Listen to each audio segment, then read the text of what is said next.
Welcome, I'm Darren, and I'll be your guide today as I look at 1997 Collector's Choice football cards. This was the fourth year that Upper Deck made their Collector's Choice card set, and they were evolving it over the years because as a base brand, they needed to reach a very basic audience, and they wanted to reach more of a kid audience. That was really kind of the area they felt was the strong area for Collector's Choice.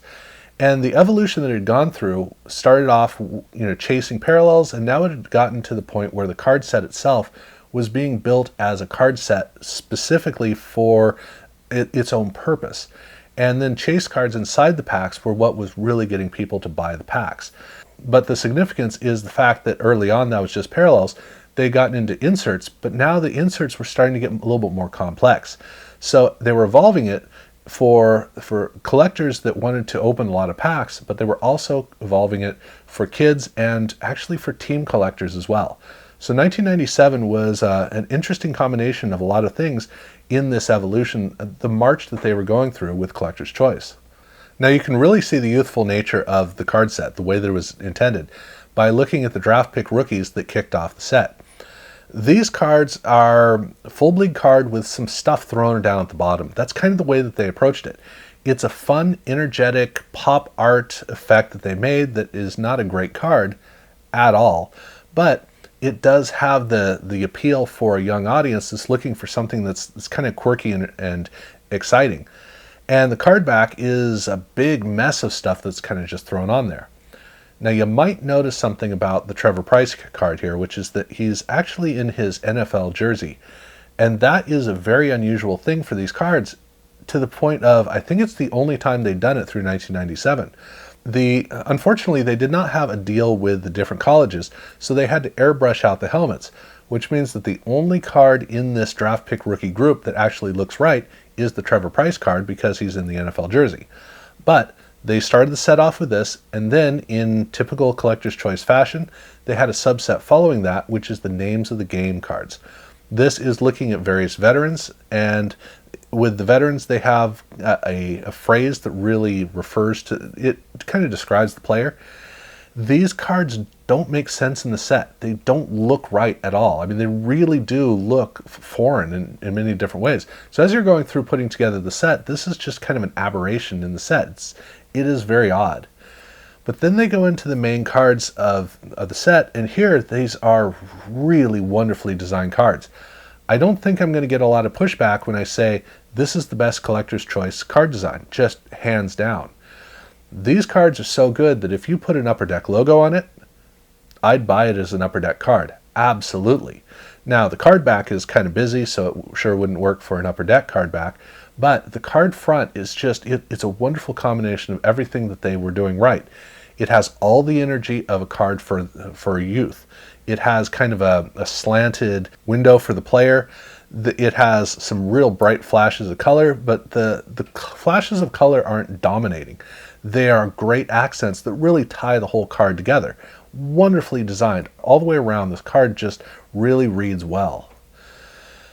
But they did something interesting with the 1997 set where for football, they finally started to release a Series 2 set. They had been holding back for football. They'd done it in baseball, they'd done it in basketball, but for football, they didn't feel it was right for the market. But they'd been making update sets, so why not just turn it into a Series 2? And so they did that. So Series 2 is basically the update set for 1997, and it starts off with draft pick rookies in their college uniforms. Which, okay, in the case of Trevor Pryce, this is a little bit redundant, but otherwise it provides the players who were actually starting to sink in with professionally looking cards. And professional is an important part of this because they wanted to kind of lean into the fact that, okay, now we're getting serious about rookies, so let's make cards that are serious about rookies. So all these cards are designed with a very intentional design to make them look formal and more impressive. Not nearly as much fun, but that's what they were going with. And then they had a subset called building blocks, and this was one per team. The cards look gorgeous, and if there's one card that absolutely should have been an Upper Deck, this looks like an Upper Deck card. It absolutely looks like what you would see in, say, basketball. But here it is in Collector's Choice, and it's really quite nice. Then, of course, they had the regular cards for Series 2, and both sets finished up with checklists, which had a cutout shot of a player against a green and blue background, checklist on the back, and that was Collector's Choice. But that wasn't the only thing to say about these cards. They didn't do parallels, per se, but you might have noticed something about some of the cards. They have two different card numbers on them. They have a main set card number, but they also have a card number on another part of the card that, in this case, it's the Denver Broncos, so it's DN. That's what all the card numbers, the additional card numbers are. Those are team-related card numbers. So every card set, every team set, has a different set of numbers for the team set itself.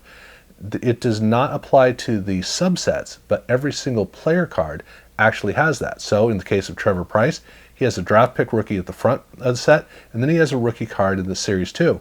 Those both show up, but you're not going to see the Terrell Davis names of the game card. That's not going to show up in the team set. So if you're opening packs and all you care about is a team set, you can actually follow along with those numbers and make sure that you get the complete set of your team. So they were starting to think in terms of teams. But this wasn't the only place where they were thinking of teams.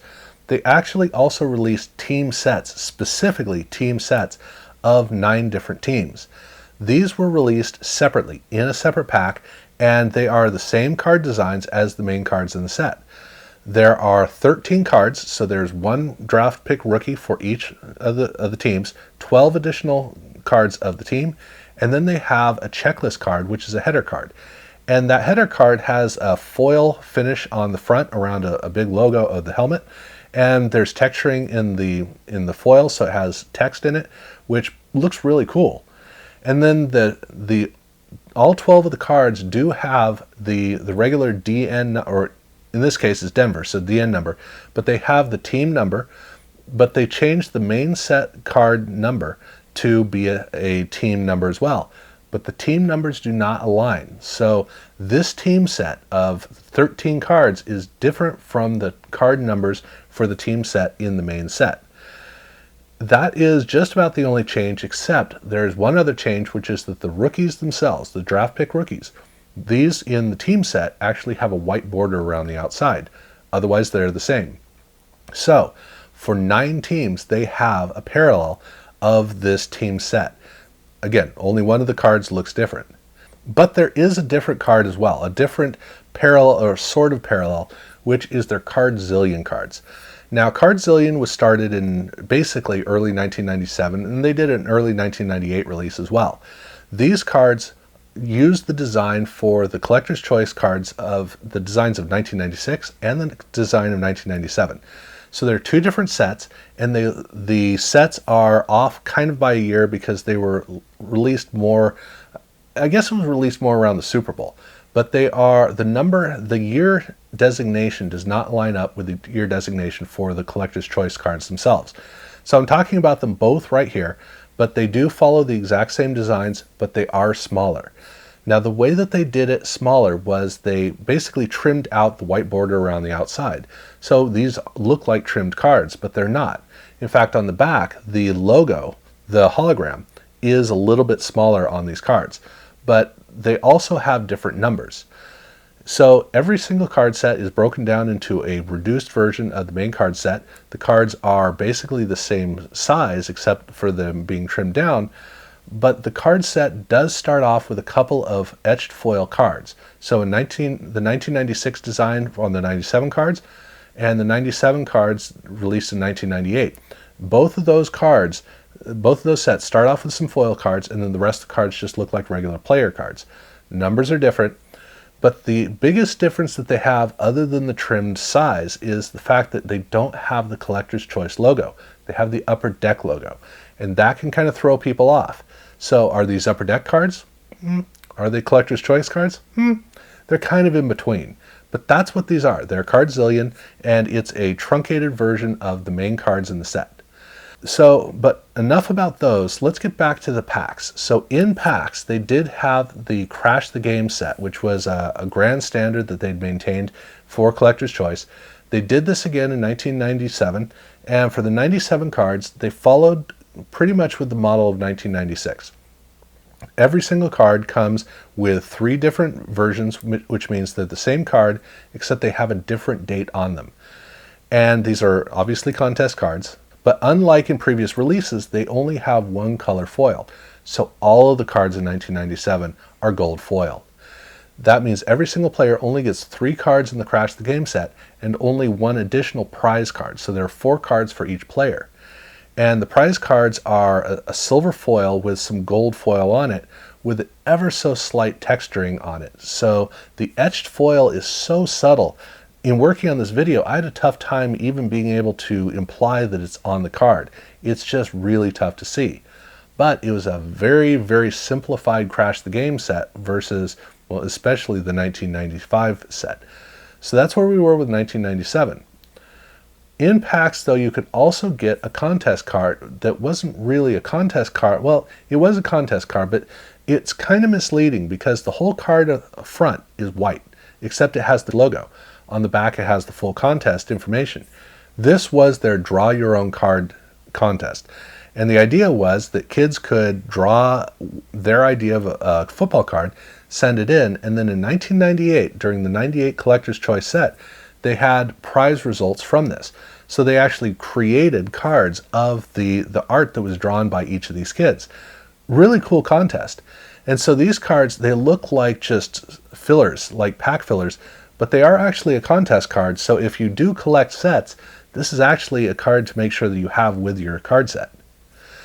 They also did something in 97 called standees. And standees were regular size cards, but they were cut on the inside. These were intended to be little stand-up cards, kind of like little cardboard statues. The design of the card is that you have a silver football with a picture of the player inside, and then on the outside of the football they have cutting. And the cut marks mean that the outer border can fold down and curl around, and basically you pop up the football with the player, and then the rest of the card becomes a stand. These cards are a cool idea. They're fun for kids to have to put up on their dresser or on their windowsill. But for those of us who are collectors just trying to put together a set, they're really tough because they're kind of fragile. It's easy for them for the borders to break off, etc. So they're kind of tough to work with, but that was something they did in 97. They also did another Stick'em set. And the Stick'em set is kind of like what they'd done in 96. Every single one of these stickers is dedicated to one player. There's a cutout shot of him. There is a separate panel for the name, kind of a nameplate. They have a separate sticker for a helmet logo, one for the set name, the Stick'em set name, and one for the Collector's Choice logo as well. So it's got all of those on it. And that was their Stick'ems. Past that, about all we have to talk about are the chase cards. And the chase cards, there's a bit to talk about with them. So in Series 1, they had a 90 card set called Turf Champions.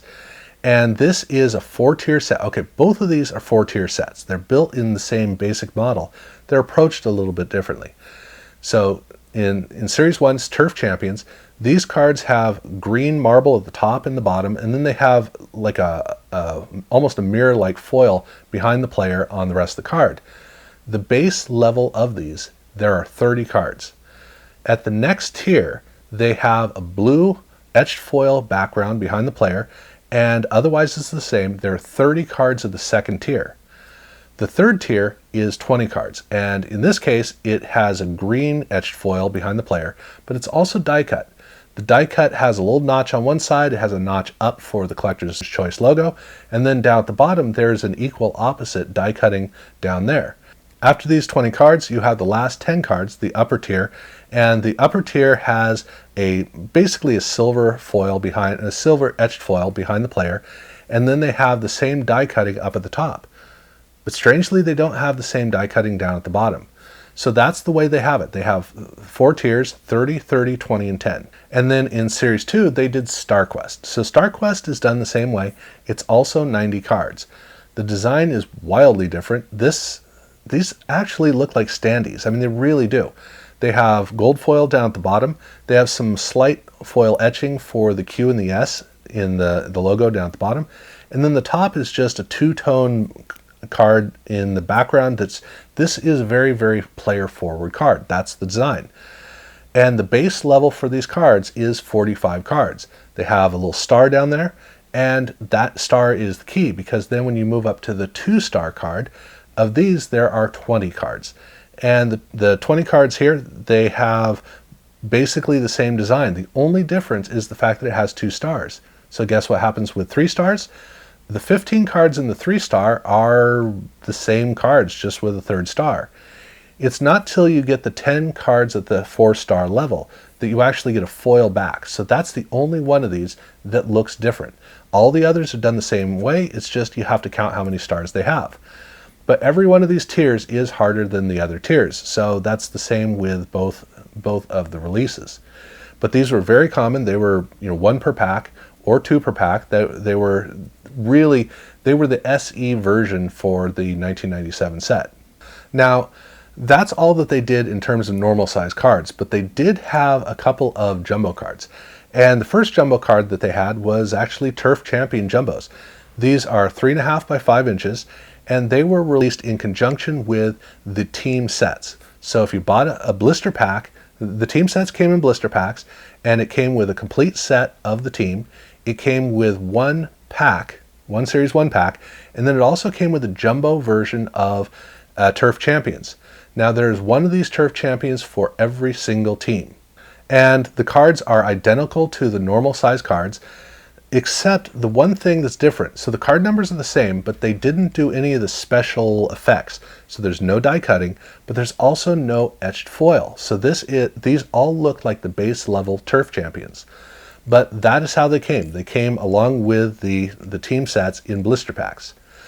They also had blister packs with just regular packs, and one of the ways that you found them was with 3.5 by 5 inch versions of 5 of the cards in the main set. And so these 5 cards, they're just bigger. That's all there is to it. But the main set number for these are actually different. These are numbered out of 5 because it's a 5-card set.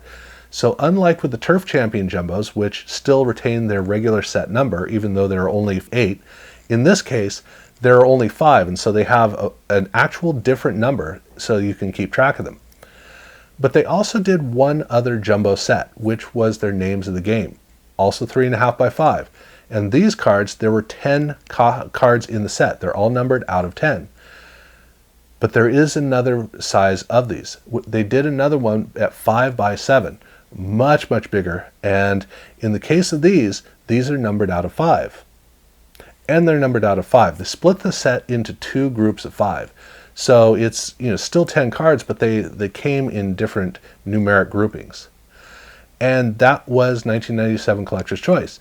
This set doesn't have as much chaos as we'd seen in the previous 2 years, but they got a little bit tedious with some of the stuff that came later on, especially when you get into the Cardzillion cards. I didn't want to talk about the 96 cards in the 96 set because that video had a lot to talk about. But in this one, there's a lot of little pieces you just kind of got to keep track of.